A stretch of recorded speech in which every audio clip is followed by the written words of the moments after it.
Right now, you are speaking Persian. Most of you have never been to Iran. You don't read its script. You can't pronounce its poets' names. But Persian lives in your mouth, in the words you use to describe paradise, magic, money, and music. From the cuneiform of Persepolis to the calligraphy of Isfahan, from the gardens of Pasargadae to the markets of Samarkand. This is its journey. Persian is not Arabic. Persian is not Sanskrit. Persian is older than both as a written language, and closer to yours than you think. 6,000 years ago, on the steppes north of the Black Sea, a single language began to fracture. We call its descendants Indo-European. Most of Europe speaks one branch. India and Iran speak another.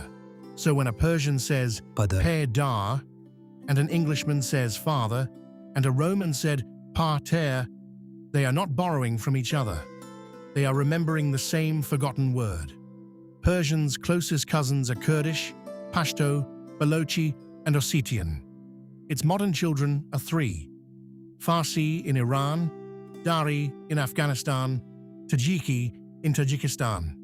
Three nations, one language, written in two scripts, spoken by more than 130 million people.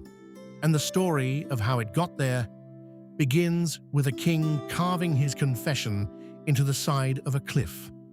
520 years before Christ, Darius the Great commissioned an inscription on a cliff at Behistun, 300 feet above the road from Babylon to Ecbatana.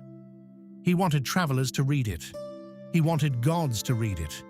So he ordered a script invented for the occasion. Old Persian cuneiform, 36 wedge-shaped signs. Nothing like the cuneiform of Mesopotamia, despite the resemblance. This was Persian's first writing. Old Persian was the language of the Achaemenid kings. It survives almost nowhere except on the rocks of empire. Behistun, Persepolis, Nakshi Rustam, Cyrus's tomb, Darius's confession, 200 years of carving. And then Alexander. Alexander burned Persepolis in 330 BCE, and the Achaemenid script burned with it. What rose in its place, 600 years later, was a softer Persian, Middle Persian, Pahlavi, the language of the Sasanian Shah-in-Shahs, the king of kings of a second Persian empire that fought Rome to a 1,000-year stalemate. The Zoroastrian priests preserved their sacred texts in Pahlavi script. Manichaean missionaries carried their scriptures across the Silk Road in their own variant of it.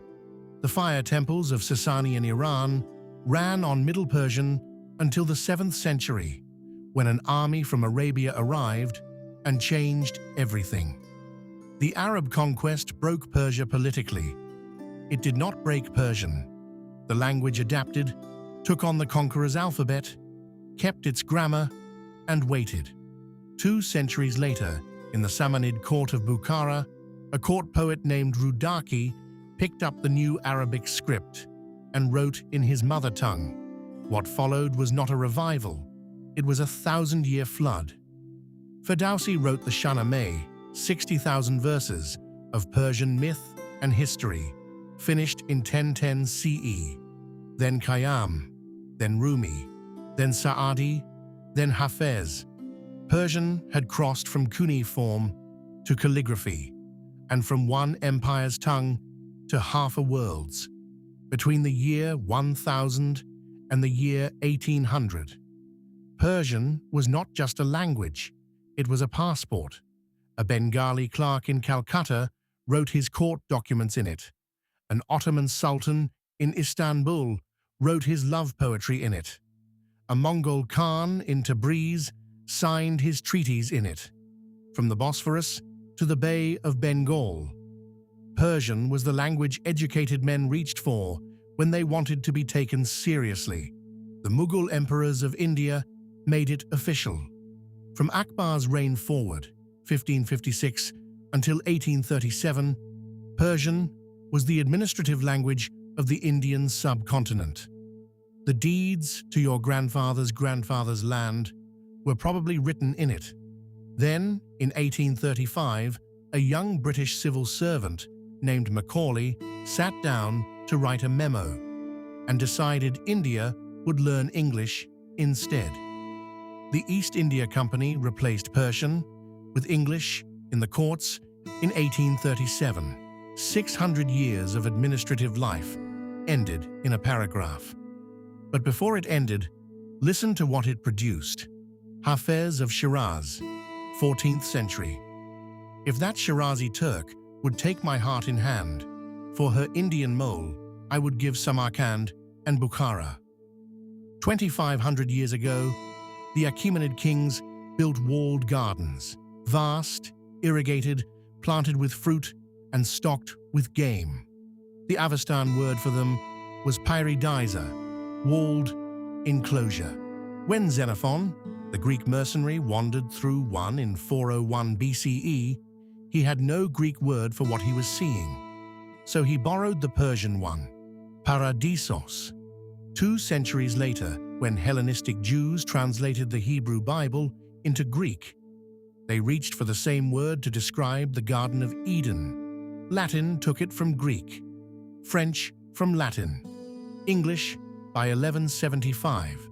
Every time you call something paradise, you are describing a Persian king's hunting reserve. By the year 900, Iran had a word for something Europe didn't have an institution for: a covered, roofed, central commercial street, anchoring an entire city. Bazaar. The Isfahan Grand Bazaar runs for 10 kilometers. The Tehran one for over 12. These were not markets. These were cities within cities, roofed against the sun, organized by guild, sounding of copper and tea. Marco Polo brought the word to Venice in 1298. Bazaar. Italian merchants spread it.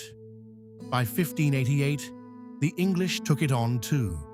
Every shopping mall, every Etsy marketplace owes its name to a covered Persian street. You have been telling this story wrong your whole life. When chess arrived in Persia from India around 600 CE, the Persians named the king's loss Shah Mat.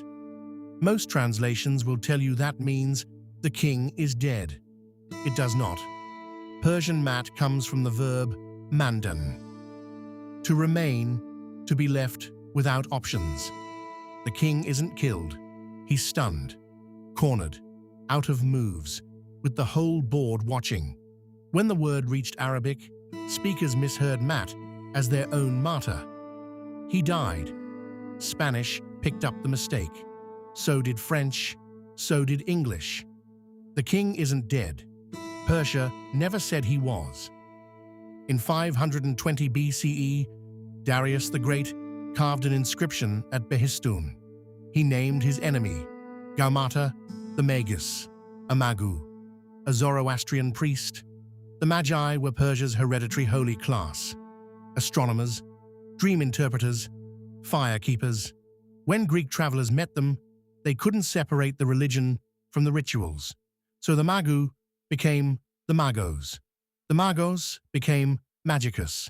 Magicus became Magique. Magique became magic. The same word that named the wise men in the Christmas manger became the word for what witches were burned for. Persia gave us both. Khaki in Persian means dust. Khaki means dust-colored. It was a normal Persian word for centuries, used in Mughal India, written in Hindustani, nothing special, until 1846. A British officer in Peshawar, Lieutenant Harry Lumsden, decided his red-coated soldiers were too easy to shoot. He bought white cloth in the Lahore Bazaar, dyed it with mud and tea, and named the new color with the word everyone around him was already using. The most boring color in your closet is a Persian word for the ground itself. Sugar wasn't invented in Persia.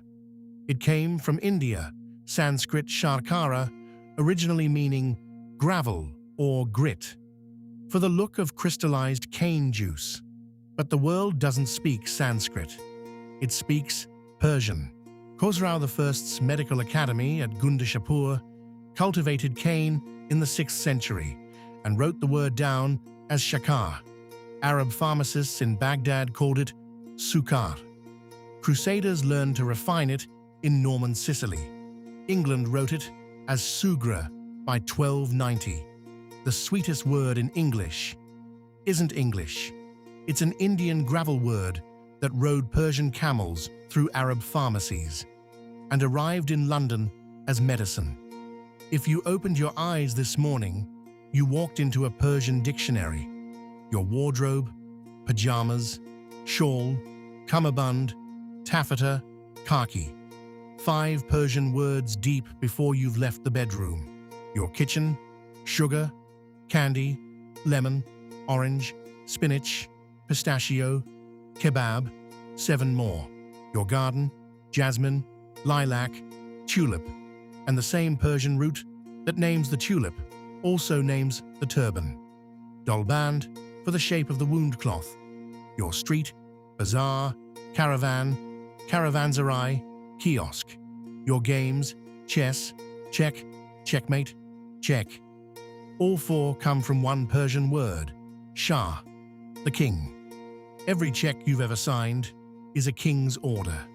Your concepts, paradise, magic, money, through the Persian bakshish, the gift, the tip. You wear pajamas, eat candy, walk through a bazaar of words. You speak Persian every day. Persian outlived the Achaemenids, who carved its first letters into stone. It outlived the Sasanians, who fought Rome to a draw. It outlived the Mongols, who after burning Baghdad, made Persian their administrative language. It outlived the Safavids, the Mughals, the Ottomans. It outlived 600 years of British India. And today, 2,500 years after Darius's cliff at Behistun, more than 130 million people speak it. 3 modern nations call it home: Tehran, Kabul, Dushanbe. The poets are still read. The script is still alive. Children still recite Hafez at Yalda. The empires are gone. The language remains. Every map of an empire shows the same thing in the end. Borders fade, cities fall, names change. But somewhere on that map, a word survives. It crosses a mountain pass on a merchant's tongue. It hides inside a bedtime story. It rides into your language on a piece of cloth, or a cup of medicine, or a chess king with no moves left. Persian was carved at Behistun. It was burned at Persepolis. It was rewritten in Bukhara. It was banished from the courts of India. And it ended up in your mouth. Your vocabulary is a silk road. Walk it again. Etymology Atlas. Episode 1. Persian. More journeys at etymology.life.